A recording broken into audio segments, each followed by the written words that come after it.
ABC One Television. ABC One Television. C'est une million. Mais balabaka nabiki nzambe ya papa nabiso ne asali singa leka nazwaki photo na ye na kena tebo na sambeli nzambe ya papa na ngai asalaki. Oyebi Paul na Silas babikisi mutu azalaki na problème babikisi ya biki. Bato bazalai wana bamoni miracle basepeli babimi babise ke Paul na se photo tombola bino likolo nde na mona ekoma ba église musu batomboli pasteur likolo abik botombola biso to sa ela bino ba monument po elakisa ke boza penza banzambe. Bible zoloba ke Paul akata bilamba ganga lobi ngai bokendo tombolanga botombola mutu o asali ke bino bobika. Mani biloko wana ya banzambe ya papa soki ya banini. L'idolâtrie wana ezwi en plaire. Mutu abikisaka Yesu. Mosali ya nzambe aza instrument simple. Ozomona?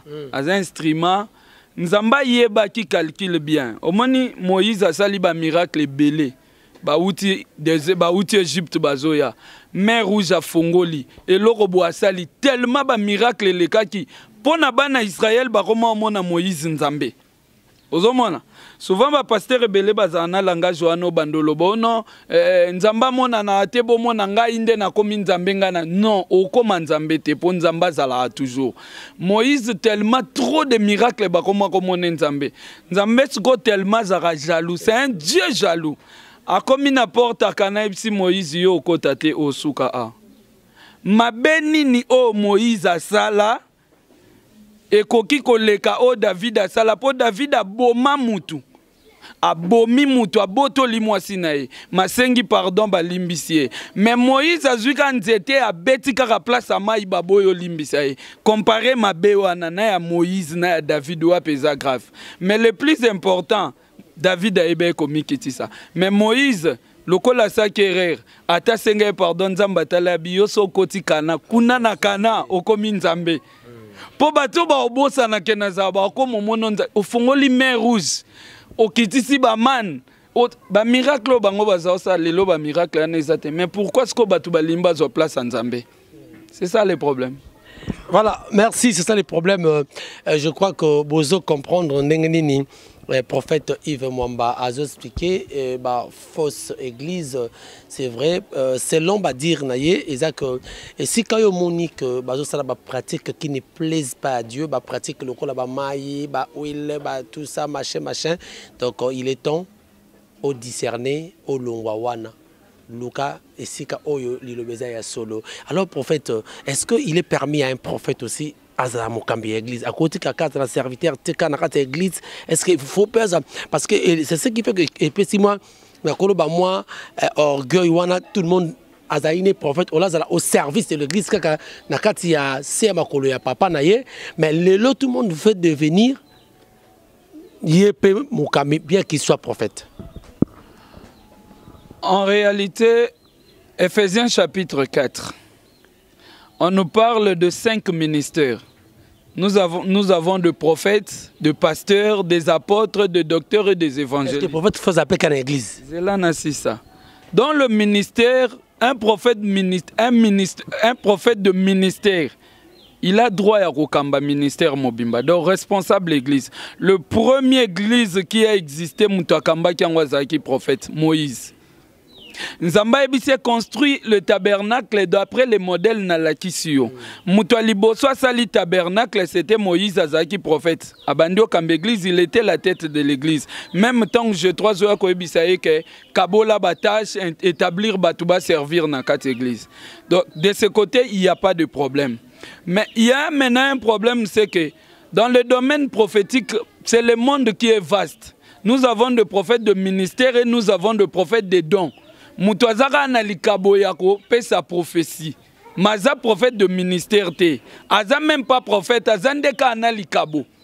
Vous comprendre? C'est ces personnes-là, ndaza na droit atika la église à servir bazolo bake aza pour édification de l'église. Mais au moment où le PCA moi des prophéties simbi ya lobina kesa l'église. Mais il n'est pas dans ça parce que le vrai prophète à ministère et le liboso prophète déjà au découvrir rien na façon ya otea parce que prophète au azan appel ya ministère nzamba pesa ke révélation en parole. Parce que les écritures sont deux fois codées, il faut déchiffrer. Et loko ba bengi peut-être mbisi na lipa mais yo pe sa vrai sens nango. Yango monisco la plupart des prophètes qui ont amené des habits. Zo exemple simple na mona dernièrement na TV na biso prophète mokwaza pe ya munene na yebani na mboko aye na TV na mbisi. Abibota la miracle Yesu asala kango ya tomboli mbisi apasoli ya bimisi mbongo na kati abi et comment na Bible batu babeti maboko ba sepeli ozomona mais un vrai prophète maintenant oazana connaissance a koyeba que c'est vrai bakanga mbisi pas Pierre ba ye na ye ba bimisi mbongo na kati mais un prophète azasko obligé il faut décoder. Mbisi en réalité zanini est-ce qu'il faut to bandosa la délivrance na mbisi ya mbisi normal ya mai po mbisi azaka na contact na batute est-ce que zanini or il faut zonga scopo question nyon sur Bible réponse ezalaka na Bible Yesu azoe bisa Pierre abi je te ferai pécheur d'homme. Est-ce que bakenda au péché mutu? Non. Ça veut dire mbisi wana déjà na image c'était déjà bateau il faut beau péché. Ozo comprendre. Yango sikoyo tant Yesu azotinda Pierre kende koloba mbisi poto zo mbongo na kati. Yesu atinda ki André te, atinda ki Barthélemy te, aponaki kaka Pierre parce que la promesse ezalait kaka pas Pierre que nakosalo pécheur d'homme. Tant Pierre a kake kangambisi. Mais dans le sens logique, tant que prophète de ministère, il faut décoder code na olobanine. Église à l'élo, ngai nazaloko la Pierre, oyo Yesu atungi. Église anaï. Il faut bimana monyama otobengi filet. Filet nangeza nini évangélisation. OK. Ton na obwaka filet e kanga mbisi. Mbisi nangaza mundimi o nakangi na bwaki évangélisation yoye osimbami tango koya vers ngana oteyo lilobati lilobasio esimbio liloba na Bible ba benyango épée mopanga.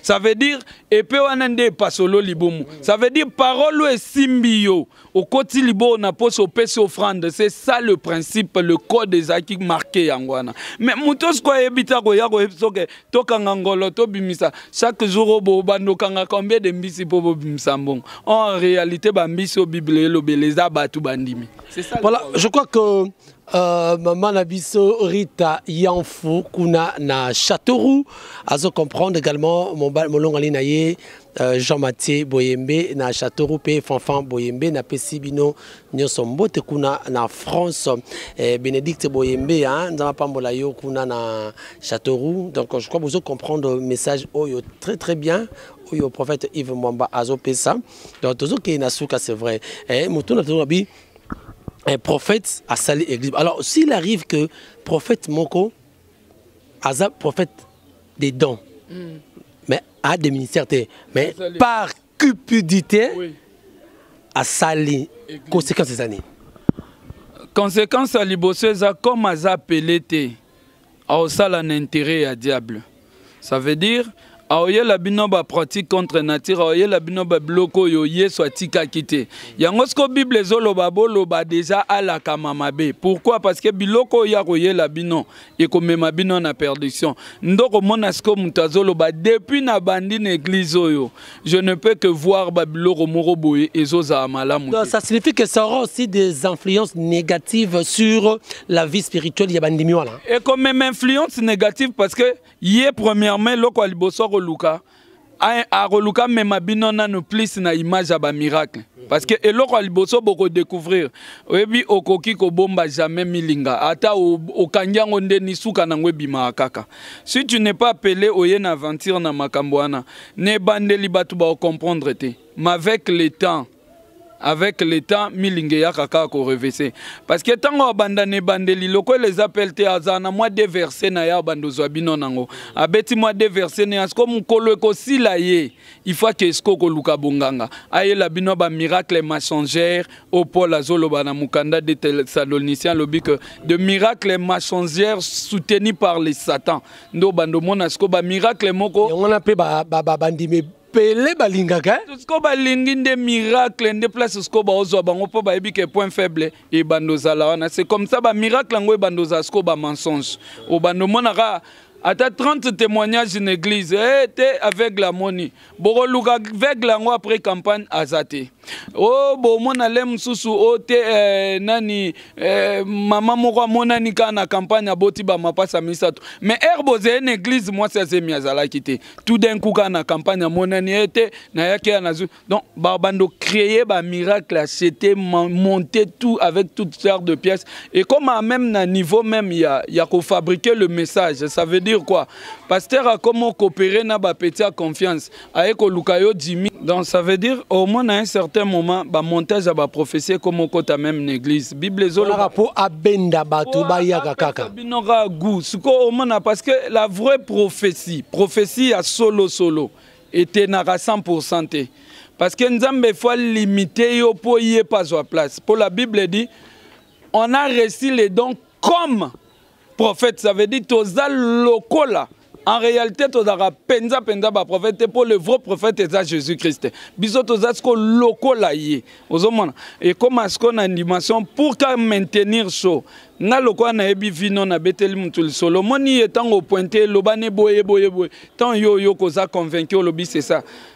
Place déjà tu es attiré ne loko moko eza mensonge mais église bongo et comme pe ebele il y a un autre sujet aux qui comment reconnaître église des fausses églises na vraie église je crois à travers l'explication na yo bande bazo comprendre la mauvaise église et la vraie église et c'est ba ko cha lokolo mais c'est ba ko cha lokolo mais prophète église il y a tant à l'élo quelle est la nourriture au faux église et ça, la vraie église, et ça, na peuple né nangonga oyo. Et ça car l'abondance, la prospérité ou bien la repentance, je sais pas, et ça nini. Matthieu Nyon Sobakote Abinon église à l'Ancien Testament, nouveau à la forme, ça dépend thème ou pas. Le plus important, va ramener pas Jésus. L'église a joué rôle, il y a Saint-Esprit, ça veut dire, tous ont joué rôle, il y a Eliezer. Eliezer batindi kende kobala Rebecca oya na ye po kota libala et pas Isaac.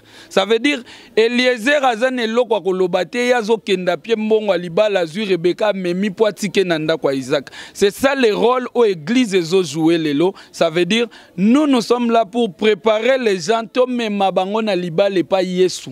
Donc peu importe façon maté ko kende. So que za po mema yo na rapprochement na Yesu, c'est bon. Mais so que pour autre chose, le juste, que fera-t-il? Bendana. Donc, repentance, c'est abondance. Non, na lobino clair nabi, quel que soit format thème tomatea, eza repentance, eza la prospérité, eza nin, yeba que nyon se koyeba koleka. Maintenant, mon nazomo na penda, prophète, excusez-moi, nazomo c'est comme si yozo répondent au bien té, parce que toujours au croire en eschatologie quand même. Vous croyez que toujours qu'il vers le temps de la fin. Oui. Matthieu nini oyo to faut attendre oyo. Ne tout le monde ba église parce que toujours la fausse église la vraie église. Nango tout le monde ba église belé zoté à plus et ça zoa obonga kende poto kende États-Unis papa maman et Chantal et zoa oh. On le baté ba tout mutaza na impidique aza ndoki mais aussi kende poto tout ça. Na to Matthieu bongo na moment oyo. Matthieu bongo ezo dépendre na mutu azo yambango ndenga koyeba ko discerner. Tozo continuer côté ya koloba mais en fait batu mususu baza déjà envoûté au kolobane likambo ko croire ka te ye il faut continuer toujours dans le mal. Bible ezo lobake ezana batu mususu déjà perdition c'est ya pona bango ato salinde nini échanger te. C'est simple. Jésus ezo lobana Pierre abi yo Satana luki yo na sambeli pona yo akoka ote. Mais tangu Satan alukaki Jida Yesu asambela epo na Jida te. Ça veut dire eza na race batu mususu ko bomano nzoto te tika ye asia ponama na yazane na ngambo ya Satana. Tu ne peux pas changer les choses.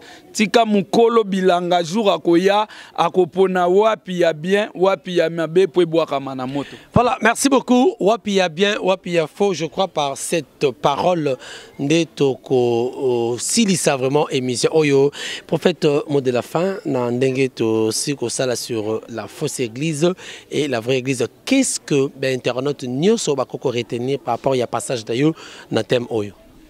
Na lena bisa bango kaka basambela basenga nzamba lakisa bango église a solo po babanda ko sambela o ngana kolo baka nzamba pambola bango. Prophète Yves Mwamba azana ye pona koyeba ko sunga ko memaka éclairage na l'écriture.